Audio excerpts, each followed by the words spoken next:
What's going on, everybody? Welcome on in the Vikings Now by Chat Sports. My name is Patrick Siepman, and we have another trade, this time between the Minnesota Vikings and the Indianapolis Colts, as the Vikes are sending cornerback Mekhi Blackmon to the Colts for a 2026 sixth-round pick, and the picks keep on flowing in for this football team. They are now up to a total of 11 picks for the 2026 draft. You're also including some comp picks in there for Daniel Jones and Sam Darnold. But, we had the idea that Mekhi Blackmon could get dealt before the cutdown day tomorrow with, his, status on the Vikings roster being in question. And it looks like they found a trade suitor in the Indianapolis Colts. So we'll talk about the Vikings cornerback room and then also talk about what the Vikings could be gearing up to do still with $32 million in cap space for this upcoming season and now 11 picks total in 2026.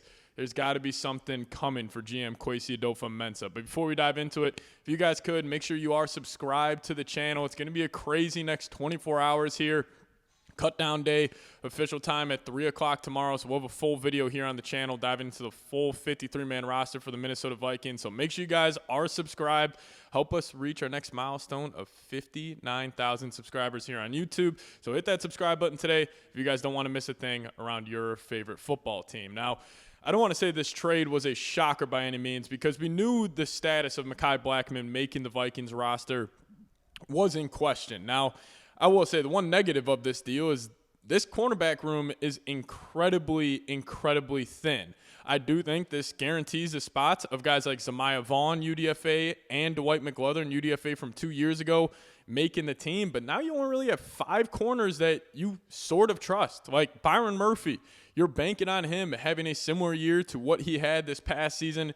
You're also banking on Isaiah Rodgers, maintaining what he did with the Philadelphia Eagles. Now, he was a rotational corner, so you're hoping if he ups his snap count, can he maintain that production? That's a huge question for the Vikings. But then you're also banking on a guy like Jeff Okudah, who has been a bust throughout his entire NFL career, and the Vikings are looking at him being their starting corner at that CB3 slot, and then you got 2 UDFAs behind him. So even though all the talk right now is around what wide receiver the Vikings are going to trade for. Could it be Thielen? Could it be Jacoby Myers? Could it be Alec Pierce? I also think there's a move potential where the Vikings go out and try to get aggressive and acquiring another corner. We talked about Greg Newsome earlier today. He would be a perfect scheme fit for Brian Flores. Can play inside, can play outside.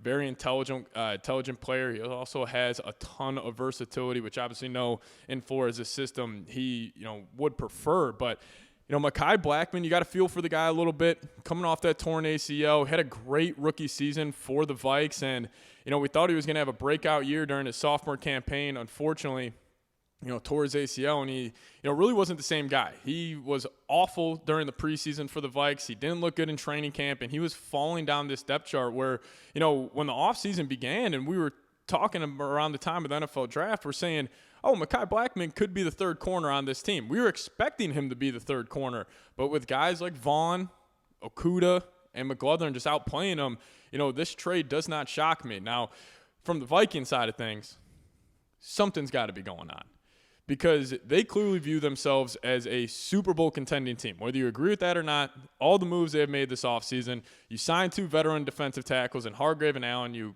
shored up that offensive line with Kelly and Fries. They're clearly making an all-in-ish push for this upcoming season, and you don't trade 2 guys in Harrison Phillips and Mekhi Blackmon unless you have another move down the line. So I think something's coming for the Minnesota Vikings. You got a ton of cap space. Now you have a ton of draft capital, and maybe just getting that extra 6th-round pick from the Colts, maybe that's just to sweeten the pot for Adam Thielen. Maybe the Carolina Panthers, which I have also said I don't think the Panthers have any motivation to move off a guy like Thielen because they clearly like him. He's got a great relationship with Bryce Young. And if the Panthers do trade him, you're banking on a rookie in Ted McMillan and then 2 second-year guys in Leggett and Coker to be your wide receiver room. I don't think they have any need or any want to move off a guy like Thielen. But if the Vikings can, throw them a 5th and 6th round pick, that's something they would definitely consider. Now, also on the Thielen trade front, would the Vikings be willing to give up a 5th round pick for a aging veteran receiver, 35 years old? I have my doubts there, but there's something else coming for this Vikings football team, and I think a big trade could be in the works, and we'll talk about that here in a second. But if you guys want, show Mekhi Blackmon some love down below in the comments section. Type those 5s. Unfortunately, it did not work out here in Minnesota. He was looking good at first during his rookie campaign, but that torn ACL just really set him back, and he wasn't the same guy. And now in Indianapolis, you got two former Vikings, Mekhi Blackmon and Cameron Bynum, going to be manning up that secondary over there in Indy. So let's show Mekhi Blackmon some love on today's show. Type those 5s down below. Now, we talked about on a video earlier the Jakobi Meyers trade request from the Las Vegas Raiders, and the Vegas Raiders, they also picked up Amari Cooper. Now, I'm not saying the Raiders signing Amari Cooper, automatically means Jakobi Meyers is expendable by any means, but it could make them wanting to move off him if the price is right. Now, I was contemplating what type of draft capital the Vikings would have to give up. I was assuming it would be a third-round pick for Jakobi Meyers, and, Meyers would be a high-end wide receiver 3, possibly the best wide receiver 3 in the league, and also be a fantastic wide receiver 2.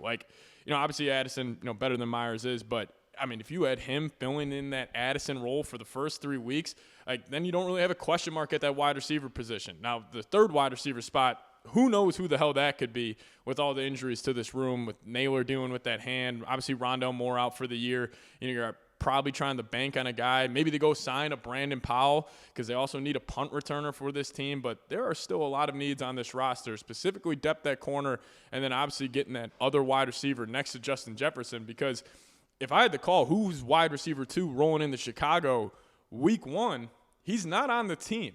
They're not rolling out there Lucky Jackson, Tim Jones, Jayshon Jones to be the 2 and 3 wide receivers next to Justin Jefferson. Now, maybe they are clearly high on Ty Felton. They spent a third-round pick on him, but you banking on the third-round rookie being ready to go for a road divisional game, prime time, I really doubt that. So there will be another move here for the Minnesota Vikings. Will it be a big fish? Could they go out there and get a Jakobi Meyers and Alec Pierce? We have talked about countless times. I think Pierce is one of the most underrated, undervalued players in the National Football League, so they very well could make a move for a guy like that.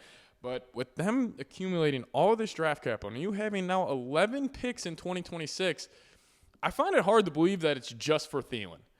Are you really going to give up multiple 6-round picks, maybe a 5th, a 6th, and a 7th for Thielen? I have my doubts there, knowing how Kwesi likes to go moneyball on all these moves.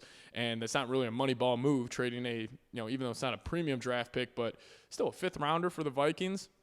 For a guy like Adam Thielen, I have my doubts that they would just give that up, but we'll also have that big fish down there playing for the Miami Dolphins, Tyreek Hill, which, you have the chance to create the best wide receiver trio in NFL history. I'm sure that entices the Vikings front office just a little bit. But, again, no big shocker here with this Mekhi Blackmon move.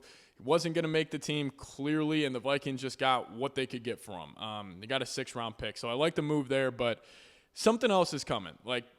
This can't just be the Vikings are rolling into week 1 and they're comfortable with their wide receiver room, with their cornerback room.